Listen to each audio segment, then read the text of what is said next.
तो यकीन मानिए आपकी उम्र लगभग रुक जाएगी, आपकी सेल्यूलर एज लंबे समय तक स्थिर रहेगी। आज जैसे जैसे समाज ज्यादा से ज्यादा संपन्न हो रहे हैं, वो उतना ही बुरा खाना खा रहे हैं। भारत में गांव के लोग जिसे छूते भी नहीं हैं, बड़े शहरों में लोग वैसा खाना खा रहे हैं। वैसा भोजन यानी आज पश्चिमी समाज जो चीजें खा रहे हैं वो कम से कम 30 से 60 दिन पुरानी होती हैं। योग में भोजन को सात्विक, राजसिक या तामसिक मानते हैं। तमस यानी जड़ता। अगर आप तामसिक भोजन खाएंगे तो आप में जड़ता आ जाएगी। जड़ता का मतलब बस आलसी होना नहीं है। जड़ता यानी कुछ चीजें धीमी हो जाएंगी, यानी सिस्टम में पुनर्निर्माण जल्दी नहीं होगा। आज आप जानते हैं कि दिमाग से अच्छा काम लेने के लिए सबसे जरूरी यह है कि दिमाग में नए सेल्स या कोशिकाएं जीवन भर जल्दी बनती रहें। अगर आप तामसिक भोजन खाते हैं जो आपके शरीर या आपकी ऊर्जा में जड़ता पैदा करता है, तो आप धीरे धीरे चीजों का अच्छे से अनुभव नहीं कर पाएंगे। सभी ये समझते हैं, तभी वो कोका कोला के प्याले या कॉफी या शराब या कुछ और पीते हैं, क्योंकि वो जानते हैं कि इसे संतुलित करना जरूरी है। तो ये संतुलन लाने का बचकाना तरीका है, यानी पहले गलत चीजें खाकर फिर उसे सही चीजों से ठीक करना।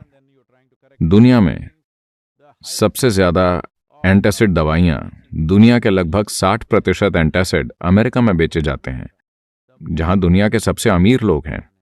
यानी वहां कई विकल्प हैं, वो बेहतरीन खाना खा सकते हैं, पर नहीं, वो सबसे खराब खा रहे हैं, क्योंकि कमर्शियल बिजनेस आपका भोजन तय कर रहे हैं। आप सचेत होकर कुछ नहीं खा रहे हैं।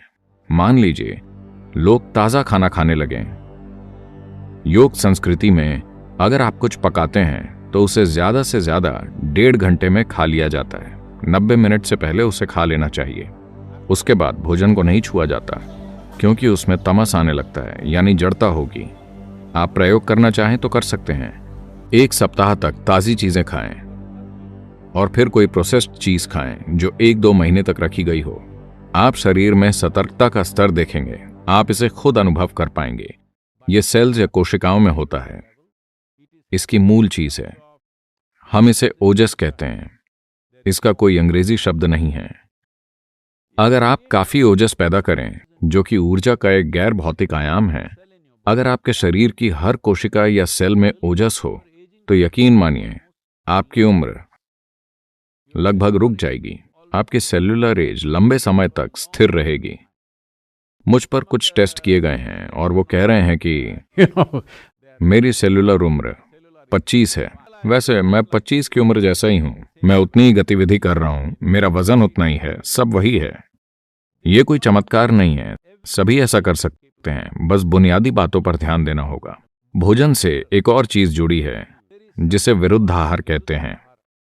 यानी अगर आप एक चीज खाकर कुछ ऐसा खाते हैं जो उसके खिलाफ काम करता है, तो शरीर में जंग छिड़ जाएगी।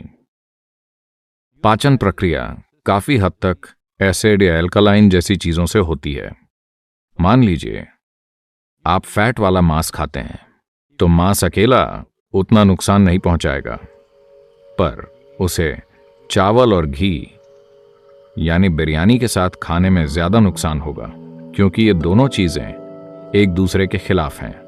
इसी वजह से कोई भी मांसाहारी चीज और दूध या दूध से जुड़ा भोजन एक साथ नहीं खाते, क्योंकि उन्हें मिलाने से वो एक दूसरे के खिलाफ हो जाएंगे और आपके अंदर एक जंग पैदा कर देंगे। योग विज्ञान के हिसाब से भोजन पेट की थैली में 2.5 घंटे से ज्यादा नहीं रहना चाहिए।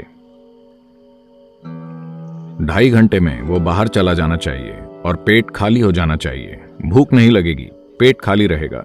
ये अच्छा है। हम पेट को हमेशा खाली रखना चाहते हैं, क्योंकि तब हर चीज बेहतर काम करती है। और पेट की सेहत को आज बिल्कुल नजरअंदाज कर दिया गया है। अगर आप पेट को साफ नहीं रखते, तो मन को संतुलित रखना बहुत मुश्किल है। तो योग केंद्र में दिन की शुरुआत नीम और हल्दी की एक छोटी गोली खाकर होती है। आपके सिस्टम पर इसका जो प्रभाव पड़ता है उसके कई पहलू हैं, पर सबसे पहले नीम का पेड़, जो आमतौर पर पूरे भारत में पाया जाता है, आज शायद दुनिया भर में 10 से 12 अलग अलग जगहों में उगाया जा रहा है। ये मूल रूप से भारतीय उपमहाद्वीप का पेड़ है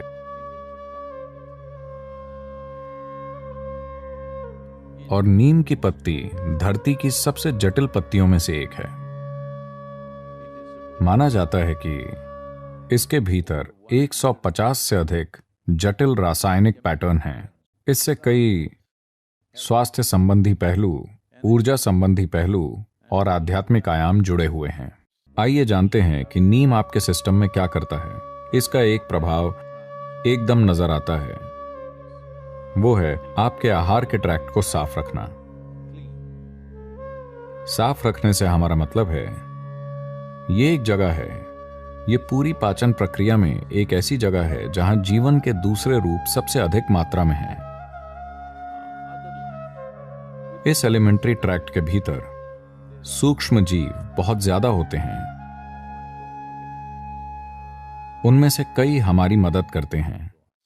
हम उनकी वजह से जिंदा हैं और उनकी वजह से भोजन पचा पाते हैं। शरीर में बहुत से कार्य उनके कारण होते हैं, पर फिर भी कई ऐसे जीव हैं जो हमें नुकसान पहुंचाते हैं।